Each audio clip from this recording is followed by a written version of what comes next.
કોંગ્રેસ પક્ષના અમારા સંગઠનના મહામંત્રી કેસી વેણુગોપાલજીએ અધિવેશન માટેની તૈયારીના ભાગરૂપે અમને મહત્વનું માર્ગદર્શન આપ્યું. બધાની જવાબદારી વરિષ્ઠ આગેવાનો સાથે, પૂર્વ પ્રદેશ અધ્યક્ષ સાથે, મહત્વના આગેવાનો સાથે ચર્ચા વિચારણા કરીને માર્ગદર્શન આપ્યું. સાથોસાથ સમગ્ર બાબતની અંદર કોંગ્રેસ પક્ષના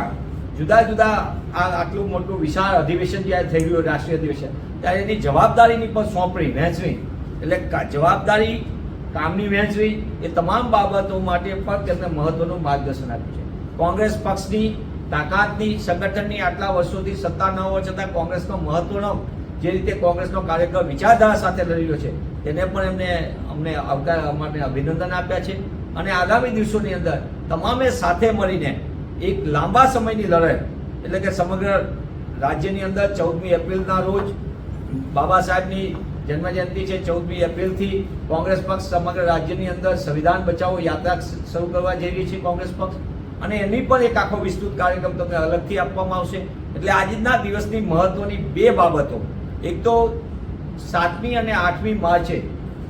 ગુજરાત કોંગ્રેસના કાર્યકરો, નાનામાં નાના કાર્યકરથી લઈને બૂથ લેવલના કાર્યકર્તાથી લઈને વરિષ્ઠ આગેવાન સાથે રાહુલજી જ્યારે ચર્ચા વિચારણા કરવાનો હોય, મને એમ લાગે છે કે આ કોંગ્રેસ પક્ષના કાર્યકર્તાઓ માટે અને આગામી દિવસોની અંદર આપણે 2017માં પણ જોયું હતું કે રાહુલજીએ સમગ્ર રાજ્યની અંદર નવસર્જન યાત્રા કરીને લોકોને દૂર દૂરથી આવતા લોકોને સીધા મળતા હતા. રાહુલજી મુદ્દા આધારિત વાત કરી હતી, અને સમગ્ર બાબત આપ જોઈ છે કે રાહુલજીનો અપેક્ષા પડે છે કે સમગ્ર દેશમાં જેમ રાહુલજી વિવિધ જગ્યાએ લોકોને સીધા મળે છે, તે રીતે કોંગ્રેસના કાર્યકરો સાથે વાર્તાલાપ કરશે, અને આનાથી કોંગ્રેસ પક્ષને એક નવી દિશા મળશે, જે આગામી દિવસોની અંદર કોંગ્રેસનો કાર્યકર જોમ જુસ્સા સાથે ગુજરાતના સામાન્ય નાગરિકનો અવાજ બનશે.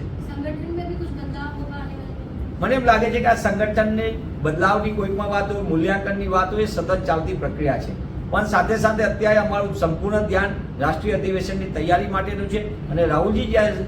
7મી અને 8મી માર્ચે ગુજરાત આવી રહ્યા હોય ત્યારે એ પણ અમારી માટે બહુ અગત્યનું. અત્યારે મહત્વનું એ છે કે ગુજરાતના નાગરિકોને કેમ ન્યાય મળે, ગુજરાતના નાગરિકોને કેમ હક મળે, ગુજરાતના ખેડૂતોને કેમ ન્યાય મળે, ગુજરાતના વિદ્યાર્થીઓને પરવડે તેવી ફીમાં શિક્ષણ કેમ મળે, ગુજરાતના યુવાનોને કઈ રીતે રોજગાર મળે, આવા સમગ્ર મુદ્દાઓ જ્યારે ગુજરાતનો નાનો નાગરિક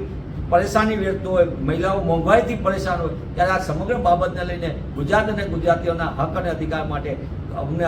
અનેરું માર્ગદર્શન મળે, અને એ જોમ જુસ્સા સાથે કોંગ્રેસનો કાર્યકર ગુજરાતના નાગરિકોનો અવાજ બને, એ દિશામાં અમે ધ્યાન કેન્દ્રિત કર્યું છે. मनीष जी, खास करके राहुल गांधी जी ने कहा था एक वीडियो